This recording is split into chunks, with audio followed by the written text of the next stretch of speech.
Всем доброго вечера. Перед вами вот этот красавец джин, которого мне подарили не очень давно. Вот он выходит из лампы. Это очень красивая работа. Сделана по-мастерски. Вот давайте вот так сделаем. Угу. Более четко, чтобы было видно его. Вот он стоит здесь, охраняет меня. Он, конечно, красив, необычен. Это голливудский джин. Тот самый, который пришел к Аладдину исполнять все его желания. Однако, друзья мои, джинны далеко не те самые безобидные красавцы, которых мы привыкли видеть в фильмах голливудских. Для того, чтобы всецело понять, о чем я говорю, хочу вас попросить для начала открыть и посмотреть. У меня несколько лекций, посвященные джиннам. Джинны – хранители Востока, покорение джиннов и шайтанов, восточное колдовство. Это нужно, если вы хотите какой-то ритуал провести, что-то для себя начитать. Было бы хорошо, если бы вы просто имели представление, к кому вы обращаетесь, что вы просите. Джинны, конечно, могут и помогать. Они не всегда приносят зло, точнее, не обязательно, чтобы они зло приносили. К ним и обращаются, с ними заключают договор колдуны и ведьмы. Так вот, но джинны, в принципе, они хорошо относятся к людям, которые знают древние силы, которые с древними силами взаимодействуют. И они стараются как бы обойти их стороной. Джинны еще, я бы сказала, абсолютно равнодушны к христианам, к буддистам, к другим религиям, то есть к людям, представителям других конфессий. И джинны очень плохо относятся и мстят мусульманам. И объясню почему. Дело в том, что до принятия ислама джинны были стражники Востока, они считались богами, к ним приходили, им приносили подношения, им поклонялись, у них просили и получали. Джинны охраняли, джинны были стражники. До сих пор в арабском мире есть это понимание главный джин или джин этого места. И когда бедуины останавливаются где-нибудь в пустыне, они обязательно делают подношение главному джину, чтобы разбойники не напали, чтобы не было вот этого смертоносного тайфуна, который поднимается в пустыне, да, вот этот вот песчаная буря и многое иное. То есть они в любом случае понимают, что джинны существуют, и с ними надо считаться. И в отличие от христианства, ислам уделяет очень важное место джиннам. И Коран, можно сказать, практически половина Корана именно учение о том, как себя сберечь от них, как уберечься, что начитать, как сделать, что не нужно делать, чтобы они не пришли в твой дом и прочее. Джинны считаются расой определенных существ. То есть это не духи. Это духовные существа, но это не души умерших или природные духи. Они были созданы из огня как раса. Вот как мы, люди, так они были созданы. Джинны разных национальностей, разнополые. У них есть старшие и младшие. Они влюбляются, женятся, создают семью. То есть они живут невидимо для наших глаз, и это реальность. Это не легенды, не сказки, не рассказы. Это реальность, и исламский мир очень часто сталкивается с ними, и тем более люди мусульманского вероисповедания, они очень часто сталкиваются и с детства знают, что с джиннами лучше не шутить. Например, считается, что нельзя выливать кипяток на пол, потому что там играют дети джиннов, и ты можешь их ошпарить, и джинны тебе это не простят. Что нельзя есть хлеб в постели, хлеб, торт, все что угодно, потому что останутся крошки, и джинны придут ими питаться, и они могут разозлиться на тебя, если ты им помешаешь.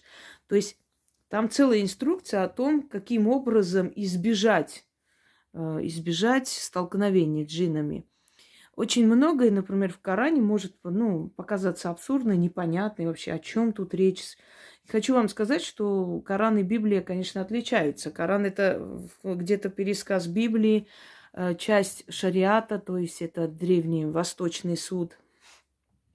Часть – это богословие мудрецов, законы арабского мира, не только, вообще восточного мира, междуречия. И это вот такая смесь разных культур, разных, которые воедино соединено под одну доктрину. И есть абсурдные вещи, которые, нам кажется, это вообще ерунда какая-то, как можно такое писать. Но когда, знаете, вот когда проходит время, ты понимаешь, к чему это было написано. Это очень древняя мудрость. Это восточная мудрость, и она больше, я бы сказала, раскрывает вот такие дебри тайны, чем богословие. Больше она вот Это кодекс, что одеть, как есть, что как получается. Так вот, например, там есть такие слова, что ребенок рождается от мужского семени и того, что есть в груди у женщины. И, например, ученые не могли понять, что это означает. В груди у женщины молоко, предположим, да, какое имеет отношение к этому. Оказалось, что вот часть мужского семени и содержимое в груди женщины в генетическом уровне, то есть практически состоит из одного и того же материала. Вот понимаете? Ну вот как мог, например, человек необразованный в средние века вот такое знать? Это значит, откуда-то это все-таки это пришло. Это сказали этому человеку. И сейчас я не берусь утверждать, что это именно было от Бога, потому что изначально ислам был не монотеической религией. Я вам хочу сказать, что у Аллаха считалось, что есть супруга Аллат, который потом убрали и сделали религию монотеической. Вот относитесь как хотите, но в этой книге очень много есть мудрости. И я изучаю Библию, Коран как древнюю мудрость, как человеческое деяние. Где-то может быть и подсказка от сил, неважно от каких сил, потому что там очень много, особенно в Коране, очень много разных сил перемешано. Там не всегда поймешь, откуда эта информация, знаете. Разделение морей, например, и прочее. Много чего. Развитие ребенка, который, скажем, в средние века человек мог, никак не мог знать, как развивается плод внутри женщины, а там описано. Это говорит о том, что все-таки какая-то сила подсказывала, да, пророку Мухаммеду, и не только, ведь Коран написал не Мухаммед все-таки. Коран написали после его смерти его ученики по воспоминаниям, по рассказам и, значит, его любимой жены Айши. Да, если я не ошибаюсь, Айши была любимой женой, самой младшей. Одним словом, это воинственная книга, там очень много рассказано о войнах, о завоеваниях. В духе средних веков, я бы вам сказала, понимаете? Но она соединяет воедино и, скажем, и мудрость, и кодекс, и закон, законодательство, законопроект, как нужно жить, и, собственно, семейное, как в «Русской правде» было там, все уже, представляете, забыла. Домострой. Домострой, именно так, если так перевести, что такое домострой, то, на чем держится дом, да, семья, устои дома, устои семьи и прочее. И среди этой информации огромное место занимает учение о джиннах. Хочу вам сказать, друзья мои, если вы хотите быть разносторонне развитыми людьми, никогда пренебрежительно не относитесь к другой религии, к другим учениям, что, ой, это плохо. Мы с вами не в средние века, да, чтобы давать оценку там верующие, неверующие, как там, неверные, кафиры и такие-сякие. Нет, это все информация, информационное поле. Люди, человечество собрало эту информацию. И оно имеет право существовать, и изучать мы можем, и читать. Мы должны быть просвещенными людьми, потому что я помню одного товарища я поставила на место, когда он там, одним словом, болтал всякое. И я сказала, а ты знаешь, что пророк Мухаммед сказал, что националисты не из моей уммы. Не гордись своими отцами, которые топливо для ада, гордись своими поступками и тем, что скажут о тебе люди. О религии своей говори не с мечом в руке, а добродетелями, наилучшим поведением, чтобы, глядя на тебя, хотели принимать твою религию. Когда любимый ученик пророка Умар отсекал голову неверному, тот закричал: «О Аллах, спаси меня!» Но Умар отсек ему голову, и тогда пророк сказал ему: «Умар, когда я уйду и поднимусь к Всевышнему, он у меня спросит: почему твой любимец Умар убил человека, который воззвал ко мне? Что я ему отвечу?» И Умар ему говорит, что: «О избранный, да, Всевышним, но ты же знаешь, что он не потому закричал, что поверил, а потому что испугался моего меча». И тогда пророк ему отвечает: «А ты отсек ему сердце и увидел, что он уверовал или просто закричал?» И с того времени он своего ученика от себя отодвинул, то есть он не простил ему это все. И вот сегодня, когда люди говорят, что вот мы имеем право на это, на то, я говорю: вы знаете, судить каждого человека будут там. Здесь ты не имеешь права никому говорить, кто как молится, кто как идет к своему Богу или к своим богам. Здесь ты этого права не имеешь, понимаете? Недавно, я предсказала, если помните, недавно, что будет опять конфликт между, собственно говоря, касаемо ислама. Говорят, что сожгли Коран в Европе, не знаю, в какой стране. Как я к этому отношусь? Естественно, я отношусь отрицательно. Я скажу почему. Во-первых, вы хоть раз видели, чтобы я вот в прямом эфире там разбивала иконы или еще что-нибудь там сжигала? Это идиотизм. Это творение рук человека. И творение рук человека имеет право на жизнь. Это во-первых. Во-вторых, знаете, человек может быть не религиозный фанат, не прям очень верующий, но когда оскорбляют ту веру, которым его предки следовали, у человека может проснуться внутри вот эта ярость, свирепость. Я все понимаю, никто не имеет права заходить и, собственно, наказывать журналистов за какую-то карикатуру и прочее. Но вы же понимаете, что вы провоцируете это? Вы провоцируете своими действиями. Очень омерзительно отношусь. Вообще сжигание любой книги, неважно, это священная книга для какого-то народа или нет. Сжигание любой книги, любого произведения искусства, любого исторического документа я считаю невежеством и низостью, собственно говоря. Понимаете? И я считаю невежеством пренебрежительно относиться к культуре, к верованию другого народа. Потому что мы с вами не одни живем на этой земле. И у нас есть соседи, народы, в конце концов, разные. Не все русские, не все грузины, не все армяне. И было бы скучно, правда, если бы весь мир был только одним народом. Поэтому интересно в этом мире, что мы разные. Отношусь очень отрицательно и считаю, что такие вот идиоты, они, собственно говоря, провоцируют это. Потом это все обернется не только против него, но и против совершенно невиновных людей. И обязательно найдутся фанатичные люди, которые решат, что вот сейчас, проливая в ответ кровь, они вот отомстили. Понимаете, это чья-то провокация, это специально делается, это делается нарочно. И я думаю, что разумные люди не должны этому поддаваться. И самое главное, что я хочу сказать, друзья мои, если вы верите, что вот ваша религия, ваш Бог, он действительно реальный и сильный, оставьте ему месть. Боги не нуждаются в защите. Они сами за себя мстят, поверьте мне. Ничего трогать нельзя. Вот невзирая на то, что, скажем, я не отношусь к христианству, но я тоже говорю, это сила. Нельзя это все сжигать, выкидывать, разбивать. Унесите. Вот не верите вы в эти иконы, не хотите, вы поняли, что это не ваше. Оно существует. Это такая же сила, и она есть. Она существует, она слышит. Может, где-то помогает, но в основном отрицательная сила. Не хотите, я всегда советую, отнесите в церковь, оставьте там и кресты, и иконы, все, что... Если вы не хотите, отторгайте от себя, не надо их разбивать, уничтожать. Во-первых, это варварство, это вандализм, это некрасиво. Во-вторых, это относится к определенной культуре, к определенной религии. Не хочу я этого, уношу и оставляю. Вы знаете, мне отправляли и Библии, и Коран, и все что угодно, там различные атрибуты религии. У меня они лежат, они есть.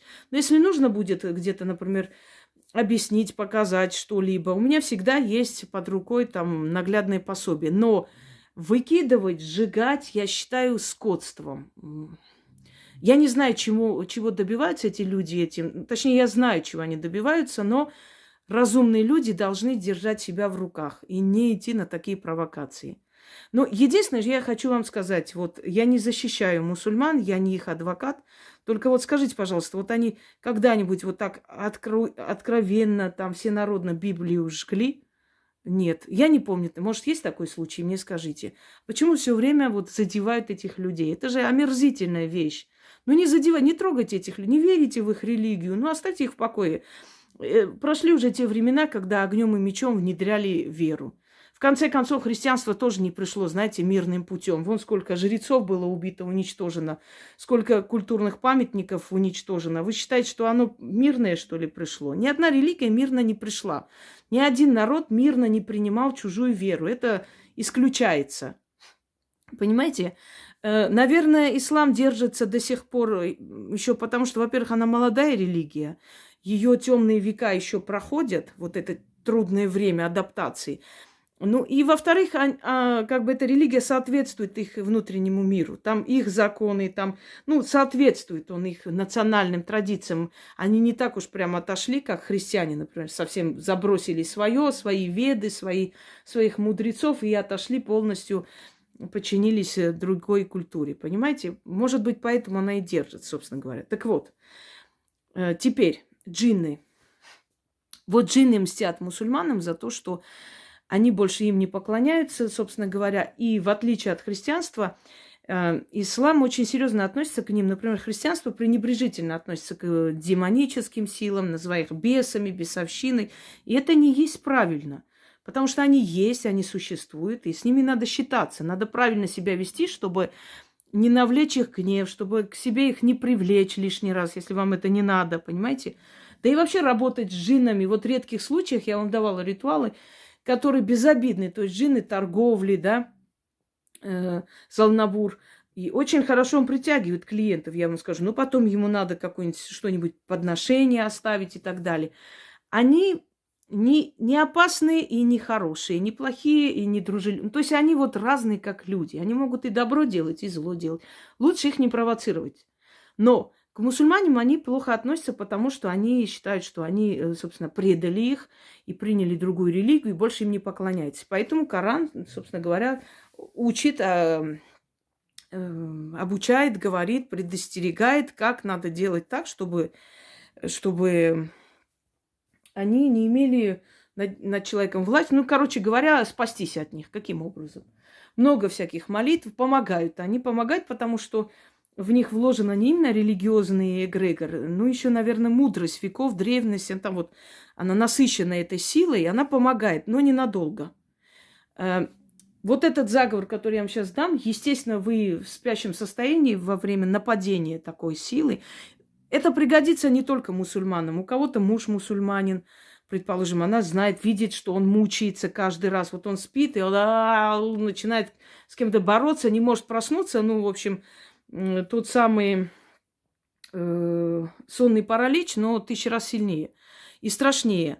И бывали случаи, когда джинны прям кидали человека, понимаете, об стены. Они очень опасные силы. Если их спровоцировать, это добром не кончится. Люди, которые, например, старики знают, надо всегда относиться очень серьезно к их словам, потому что старые люди, они мудрее нас и знают, когда они говорят, что, например, вот та часть леса очень опасна, и там джинны обитают. Туда ходить нельзя. Джинны очень сильно сейчас активизировались после войн, особенно на Северном Кавказе, потому что, знаете, разбомбили, можно сказать, их жилища. Вот эти вот крики, вот эти вот снаряды, взрывы, все, они пробуждают. Потом на Востоке, не забывайте, сколько лет идет война. Они очень сильно, они злятся, они не любят, когда внедряются в их мир, а люди внедряются в их мир, потому что они уходят из своих домов, убегают, в лесах живут и все прочее. И, естественно, этих нападений стало больше. Больше стало душевно больных людей, больше стало людей, которые живут в кошмарах все время, плохо спят, плохо себя чувствуют постоянно. Вот это атаки, нападения джиннов, они часто бывают. И вот этот заговор, он вам поможет, если вы будете начитывать, глядя, как мучается человек во сне, да, вы понимаете, что он мучается, или ну или видеть, что ему стало плохо, вы можете это начитать. Или вы понимаете, что у вас поселились они, или вот они могут схожи в ваш дом, и читайте этот заговор, чтобы они в вашем доме, ну, чтобы они ушли, покинули ваш дом. Так вот, нужно ли это делать, если вы чувствуете каких-то духов дома? Нет, друзья мои, они разные. Духи – это одно, джинны – это другое. В основном это нужно провести людям мусульманского вероисповедания, если они чувствуют нападение джиннов, да, постоянно дома провести. Ну, можно провести людям, которые живут в исламских странах, и тем более, где там были конфликты, и они понимают, что активизировались вот эта злая сторона мира джиннов, и она все время нападает на людей, нападает, и постоянно вот эти вот болезни дома, постоянные конфликты, плохой сон, вот, ну, вот эти вот ночные кошмары и прочее провести. И каждый раз, как только они сильные, они могут через некоторое время опять вернуться, снова надо будет читать до того момента, пока они окончательно вас не покинут. Этот заговор я взяла из древней книги, которую мне отправила наша зрительница, я показывала. Это арабская книга колдовства, и там даже фотография была старика, то есть хозяина этой книги. Он попал каким-то образом к ее знакомым, потом они ей передали. И когда я несколько этих сфотографировала, отправила человеку, который знает арабский язык, он, конечно, был в шоке, потому что это древнеарабский, он даже сказал, что некоторые слова сейчас, может, даже не используются, то есть это старинный язык, и это не молитва, это заклинание, заговор. Он примерно такой, что, то есть, изгоняя джинна, ты грозишься, что вызовешь главного джинна, то есть помощь главного джинна, чтобы он его убрал от тебя. И этот человек русскими буквами мне написал это заклинание и объяснил, как его проводят, что там написано. Это очень старая книга, а язык, если он уже, скажем, ну, староарабский, да, мы знаем, что если старый язык уже не используется в обиходе, и некоторые слова даже непонятны, это значит очень старинный заговор. И там сказано, что нужно зажечь огонь дома, то есть источник огня, он нужен в этом заговоре. Я заменила свечами, и нужно поставить на стол, то есть на алтарь, на стол, там нету понимания алтарь, стол. Зажигаете свечи, определенное количество свечей. Рядом обязательно поставьте что-нибудь с водой, то есть емкость с водой, потому что вы сами понимаете, джинны, насколько агрессивные создания, и они умеют управлять и огнем, и чем угодно. Поэтому на всякий случай, вот прям большую емкость воды ставьте рядом, можно маленькую ведерку воды даже поставить на всякий случай. И начинайте читать. Вот сидя напротив алтаря, начинаете читать, монотонно читать раз 20, 30, 40.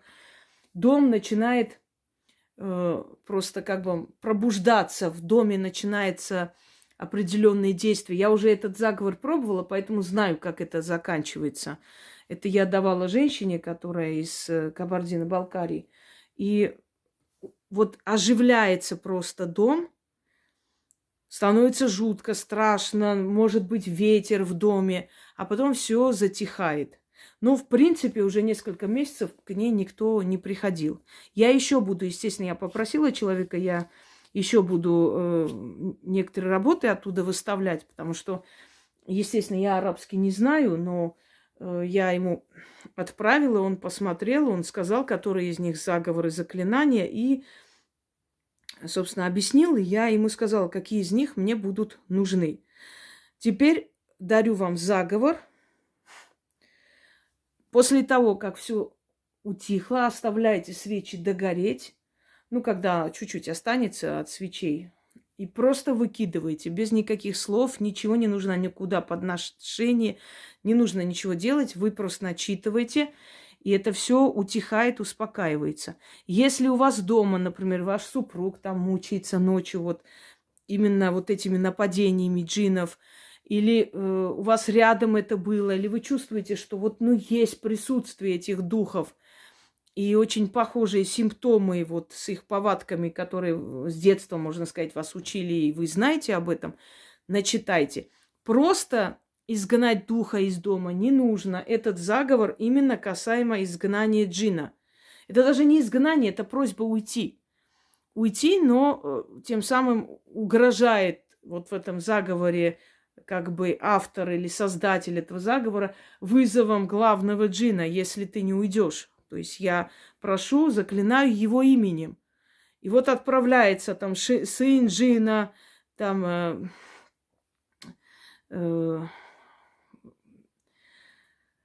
единородный с джиннами, уходи, уходи и так далее. Вот примерно такие слова. Итак, еще раз говорю, пожалуйста, миллион раз не надо писать, а где вот заговор, там, где «х», естественно, лучше произносить так, но если не получается «х», ну и Яна, когда печатает текст, тоже пишет «х», чтобы, ну, более понятно. Значит, не пишем внизу, а где заговор, от чего, а почему нету. Ждем спокойно заговора.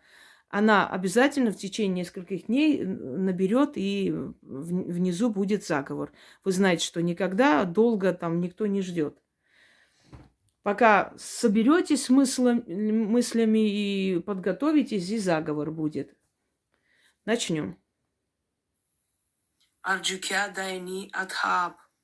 Ана айриф алджинья алрисия эхберха сауф усадиб улека таэта ирадетика кадера элджини кадера фаа элзалам элджини абу элджини эуд шиила эалемика арджукя дайни адхаб ана айриф алджинья алрисия эхберха сауф усадиб улека таэта ирадетика кадера элджини кадера фаа элзалам элджини абу элджини эуд шиила эалемика